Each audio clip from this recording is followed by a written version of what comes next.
चलिए दोस्तों, पाँव का सूजन एक काफ़ी कॉमन प्रॉब्लम है। अक्सर लोग इससे परेशान रहते हैं। आज हम पाँव के सूजन के कारणों को क्लासीफाई करने का एक अलग तरीका पे बात करेंगे। किन कारणों में पाँव का सूजन एक पाँव में होता है और किन बीमारियों में पाँव का सूजन दोनों पाँव में होता है, यानी यूनिलैटरल किस में होता है, बायलैटरल किस में होता है। आज इस पर बात करेंगे।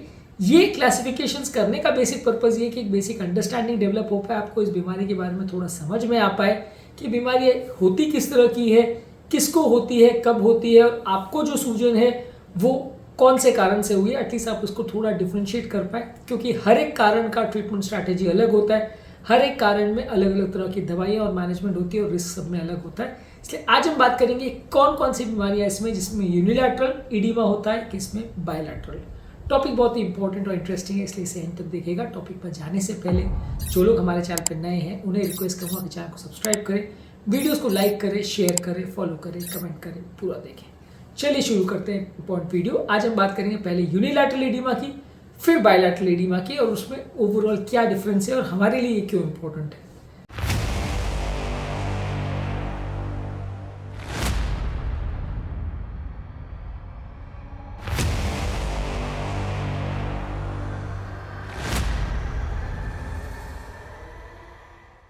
सबसे पहले यूनिलैटरल यानी एक पाँव में सूजन कौन कौन सी बीमारियों में होती है, यानी कि अगर किसी को एक पाँव में कोई इन्फेक्शन हो गया, जैसे कि सेलुलाइटिस, एब्सिस या कोई और तरह का इन्फेक्शन जहाँ पे एक पाँव में घाव हो गया, चोट लग गई, इन्फेक्शन हो गया, वहाँ पे एक पाँव में सूजन आ सकती है। अगर पाँव में इंजरी हो गई, मान लीजिए आपका एक्सीडेंट हो गया या आप गिर गए या चोट लग गई या स्प्रेन हो गया, वैसे केस में एक पाँव में इंजरी अगर हो गई है तो भी एक पाँव में सूजन आ सकती है। हालांकि इस केस में आपको वहाँ पे पेन, स्वेलिंग, ये सारे फीचर्स देखने को मिलेंगे। इसके अलावा अगर किसी व्यक्ति को वीनस इनसफिशिएंसी है, जैसे कि पाँव की नली में क्लॉट बन गया है, जैसे कि डीप वीनस थ्रोम्बोसिस, इस तरह के केसेस में भी एक ही पाँव में ज़्यादा सूजन होती है, साथ में दर्द होना, पाँव का लाल होना, ये सारे फीचर्स देखने को मिल सकते हैं। इसमें भी यूनिलैटरल स्वेलिंग होती है। इसके अलावा वीनस इनसफिशिएंसी में अगर पाँव की कोई और नस कमज़ोर हो गई है जो कि ब्लड कलेक्ट नहीं कर पा रही है, तो ये भी एक पाँव में सूजन का कारण हो सकता है। इसके अलावा अगर पाँव की कोई एक लिम्फेटिक डक्ट अगर ओक्लूड हो गई है, बंद हो गई है किसी सर्जरी की वजह से, रेडिएशन की वजह से या ट्यूमर की वजह से, एक फाइलेरियासिस करके बीमारी होती है जहाँ की पाँव की जो लिम्फेटिक डक्ट्स होती है उसमें फाइलेरिया के वर्म्स घुस जाते हैं और उसको ब्लॉक कर देते हैं, जिसकी वजह से एलिफेंटियासिस या हाथी पाँव जैसी बीमारी होती है, जो कि पहले ज़माने में इंडिया में भी कॉमन थी, आजकल तो उतना नहीं देखने को मिलता। पर इन बीमारियों में भी एक पाँव में लिम्फेटिक एडिमा हो जाता है और इसमें भी दोनों पाँव में नहीं होता, यूनिलैटरल होता है। इसके अलावा अगर किसी व्यक्ति को कोई मस्कुलोस्केलेटल प्रॉब्लम है, जैसे आर्थराइटिस, टेंडनाइटिस या कोई फ्रैक्चर है, तो वैसे केस में भी एक पाँव में सूजन और दर्द देखने को मिल सकता है। ये वो कारण है जिनकी वजह से आपको एक पाँव में तकलीफ देखने को मिलेगी। ये कारण अगर आपको दिख रहे हैं और इसके साथ में कोई एसोसिएटेड फीचर्स मिल रहे हैं, ऑब्वियसली अगर कोई इंजरी हुई है, कोई ट्रॉमा हुआ है, कोई आर्थराइटिस है, कोई जॉइंट में स्वेलिंग है, तो आप पहचान पाओगे कि इस वजह से हो रही है। यदि आपका पाँव बहुत ज़्यादा फूला है और रेड है तो सेलुलाइटिस और डीवीटी ये ऑब्वियस कॉजेज होते हैं, तो इनके बेसिस पे आप डिफरेंशिएट कर सकते हो। अगर ना समझ में आए तो आप इसका अल्ट्रासाउंड करते हैं, कुछ ब्लड टेस्ट करते हैं, कुछ इमेजिंग टेस्ट करते हैं, सीटी एमआरआई करते हैं, तो इससे आपको ज़्यादातर पिक्चर क्लियर हो जाता है। अब बात करेंगे बायलैटरल पीडीएडिमा के कारणों पर।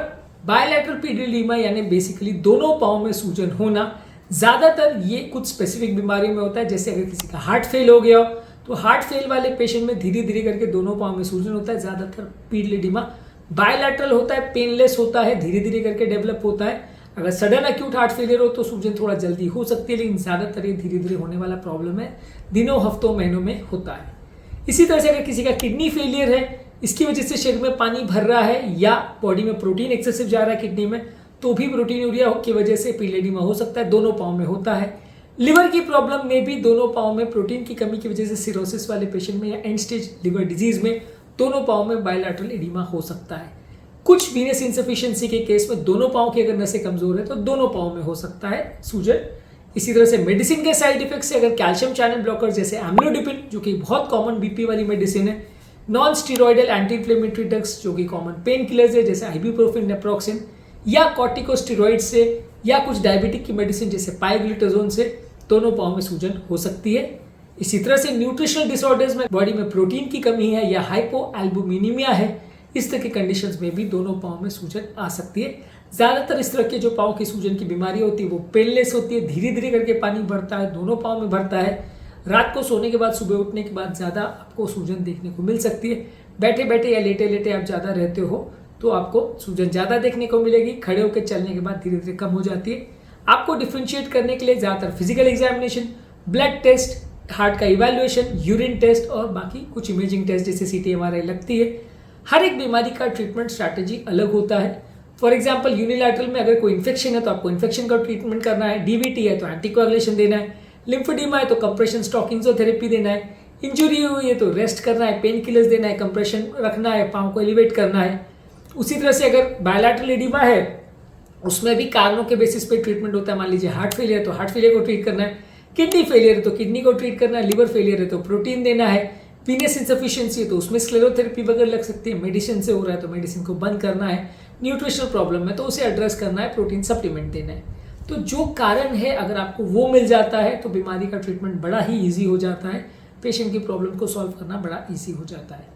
आज के टॉपिक में हमने बात करी कि कैसे पाँव का सूजन को हम क्लासीफाई कर सकते हैं एज यूनिलैटरल या बायलैटरल, यानी किन कारणों से एक पाँव में सूजन होती है, किन कारणों से दोनों पाँव में सूजन होती है और ये क्यों जानना ज़रूरी है, कैसे हम अपने पाँव के सूजन को डिफ्रेंशिएट कर सकते हैं कि हमें किस कारण से हुआ है। आज इस बारे में हमने बात करी।